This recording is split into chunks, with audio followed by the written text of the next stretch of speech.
Hello and welcome. Are we live? I think we are.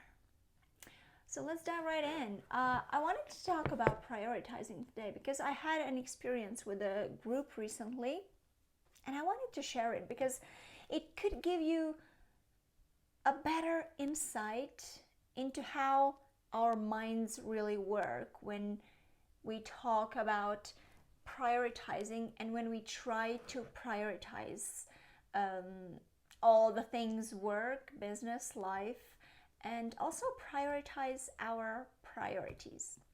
So, welcome everyone, come on in. I hope you all are well and are well on the way to finish this week off on a high note.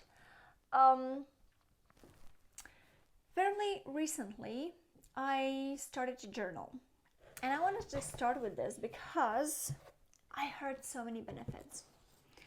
But this journaling is a little bit different because I'm not the one to journal for hours. I don't know, it's just not my thing.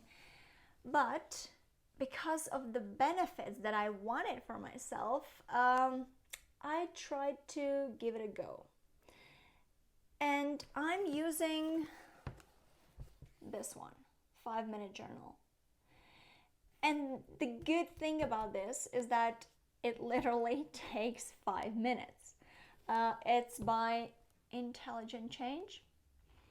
A disclaimer, I'm not an affiliate. There won't be a link. I'm just sharing this because I like it. So it's really interesting one because what it allows to do is it guides you. It allows you to set the intention. And that is so important, isn't it? Let me just show you one page as an example. So at the beginning there is an inspirational quote, if you will. And so you do it a couple of minutes after you wake up and then a couple of minutes when you go to bed, before you go to bed. And what I really like about this is that by the end of the day, you need to write down, and you can do this too without this special journal, write down 3 amazing things that happened today, right?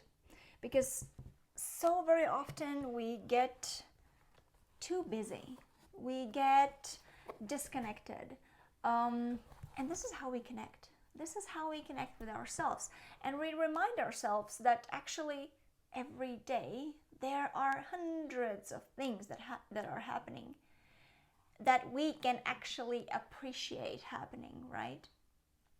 So writing only 3 things down shouldn't be too hard, right? But the best part comes after it, and it's this. Write down, how could I have made today even better? And that's gold. So how have I made today even better? What could have you done differently?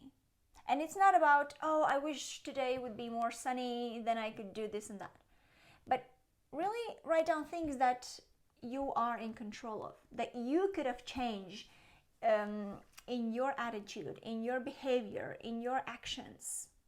Because we're in charge, right?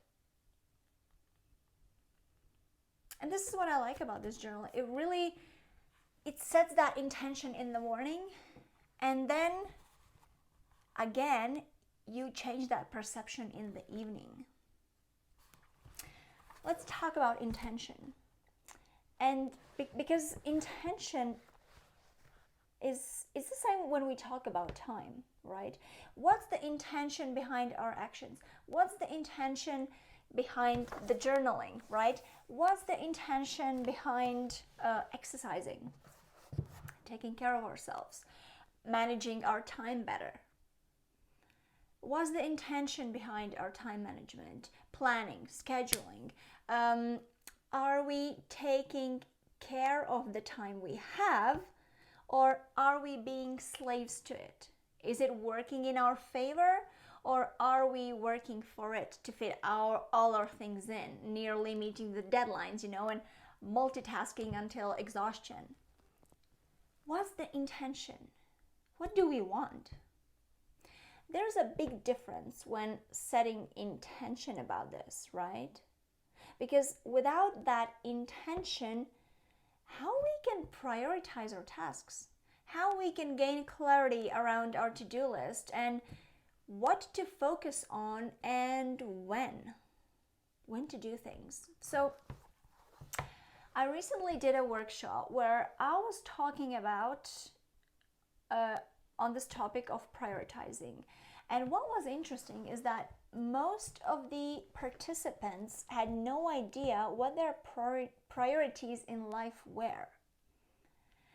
And if we think about it, it's not that we don't know, it's just maybe we haven't thought about it, or maybe we haven't listed 5 things down that are really important to us. And why it's even important to do it? Because it gives us clarity. It makes us that much better at managing our time, managing those 24 hours that we all have, right? And for this specific workshop, for this specific group, they struggled. And if we think about it, it really creates a lack of direction. But once we started to unfold these needs, wants, desires, must-haves, it was difficult to now narrow them down, because the initial assignment was to write down 4 top priorities. And it's understandable to not want to leave things out, or wanting to fill your day with fun stuff. But to create a healthy balance, we need to look at our priorities and decide what is more important than something else. Because not everything is equally important, and for each of us it might be a totally different thing. So in this workshop, we managed to narrow down things to 4 priorities. And what we realized is that they were not that different from each of the participants. They might call them in slightly different way, but overall, there were 4 top priorities. What do you think they were? It was family, work/business, friends, health, and self-care. So health/self-care. So I'm curious to know if your priorities are similar to these, because what came next is to understand those top areas where we want to focus on to succeed and create the balance. But then we need to prioritize those priorities, to prioritize these areas. What comes first? And all kinds of stuff came up. Am I being a bad person by putting my business before family? Am I being a bad person by putting my health before my business? Am I being a bad person by putting my family before friends? Right? And all kinds of stuff. It was already difficult enough to narrow all of the things in life that we find important, that we want and need, down to 4. And now to even prioritize those, it's like, oh no, that's too much. I can't do this. All of this is equally important to me. Well, it's not. It's your choice. You choose. And it doesn't make you a bad person if you put your health before anything else. Because how can you run a successful business? How can you take care of your family? How can you be there for your friends and socialize and impact lives without you being well and healthy, right? So we realize that we have a lot of blocks, right? We have a lot of beliefs that are holding us back. So it's important to look inside as well. While I'm all about structure, systems, and processes, it all works that much better once we know and understand ourselves better. So let me know in the comments your top 4 priorities, and I will see you same time, same place next week. Have an awesome weekend. Bye.